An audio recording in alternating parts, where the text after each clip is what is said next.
ñu toll ci wàccaayu màggal Daaru Xudoos édition 2021 di 20 muharram 1443 ginnaaw gàddaayu yonent bi salallaahu alayhi wa sallam tey jii ci àjjuma ji di 20 août 2021 ñu doon amal journée de nettoiement maanaam setal mboolem quartier bi nga xam ne moom moo di Daarul Xudoos ak li nga xam ne moom moo ko wër ngir waajal gan ñi nga xam ne ñoo fas yéene ñëw ci màggal gi mbale mi nga xam ne nag moom la ñuy amal fii ci Daaru Xudoos at mu jot bu ñuy waajal màggal gi du lu yees ndax lu bàyyeekoo woon la ci jamono yi Serigne Mouhamadul Moustapha. diir bi mu am itam taarix yi ci jot a génn te ñu dina ko nettali te loola it tege ci lu wér mooy jamono Cheikh Mouhamadul Moustapha lañ daa amal mbale mi am na ku baax ku ma wax ne sax jamono ya muy am ci loolu fekk na ma yor jukkib alxuraanam waaye jamono yooyu gis nañu bale Cheikh Mouhamadul Moustapha ñëw ëmb ko ci mbubbam ñu ëmbal ko daal kon dafa mel ne seetal dëkk bi ci jamono yu màggal gi di bëgg ñëw loolu ab liggéey la boo xam ne taarix la itam te it baax na ci ñi koy def baax it ci fi ñu koy def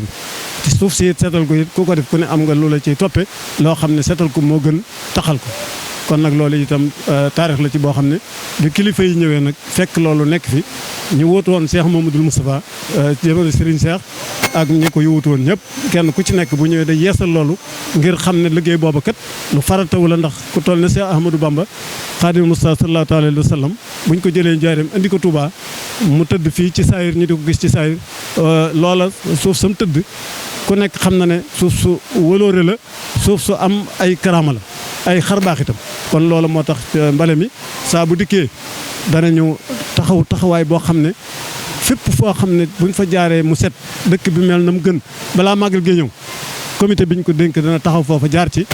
ànd koog ñi nga xam ne ñoom la ko war a àndal ñëpp. mbooleem taalibe yi génn nañ àndandoo mbooleem mbedd yi nga xam ne ñoo nekkee ci Daarul Xudoos fépp ñu setal ko liggéey bi nag ñu ko àndoon ak waa UCG di unité de coordination et de gestion des déchets solides ñoom ñu jël mbooleem matuwaay ngir jàppale ñi nga xam ne ñoom ñoo di comité d'organisation bi ngir mbale mi gën a mën a yomb te nee ñu nit ñi ko setalee laatay màggal gi noonu lañ ko setalee ginnaaw màggal gi.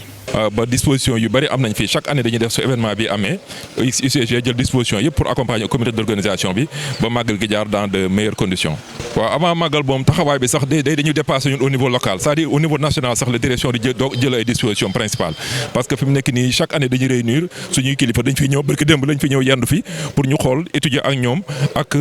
suñu comité d'organisation màggal bi yenn disposition di nga xam ne chaque année dañ koy gën di renforcer ndax chaque année màggal gi day gën di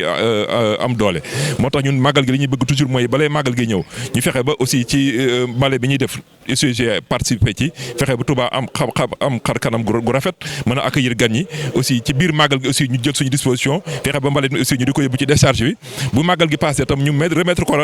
à jour ba Touba nekkaat ci niveau yi mu nekkoon avant màggal. taxawaay bi ñu taxaw ci Daaru Xudoos mooy taxawaay bi li Daaru Xudoos représenté ci Touba ndax bu ñu wax ne daanaka quartier yi nekk Touba yëpp Daaru Xudoos moo leen jur waaw moo tax Daaru Xudoos aussi il faut ñu jël ko en compte de manière particulière ba nga xam ne nii benn takk lu fi am muy quartier bu ancien boo xam ne aussi bu neex a liggéey la waaw moo tax aussi dinañ jël disposition particulière fexe ba Daaru Xudoos daal am xar kanam boo xam ne moom la méngool. commune bu Touba ñoom it jëloon nañ ay matuwaay ngir ñëw jàpp ci bés bi nga xam ne ci lañ doon seetal Daaru Xudoos ngir waajal màggal gi. loolu nag at mu ko chaque fois bu ko defee maire lu fa nekk ci matériel logistique dana ko joxe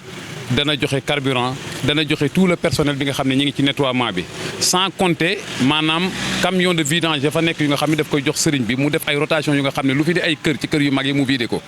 pour te dire tey jii le maire de la commune joxe na ñaari benn yu 16 mètres cubes def si carburant joxe na tamit tout le personnel de la FERA ñu toll ci ñetti téeméeri ndaw d'ailleurs dafay désensablement tey ñoo ko doon def ci penc bi boole na ci aussi 500 litres de carburant yu mu ci boole appuyer ko comité bi pour que seen dotation en carburant yeneen oto yu ñuy àbb ñu bañ ci am jafe-jafe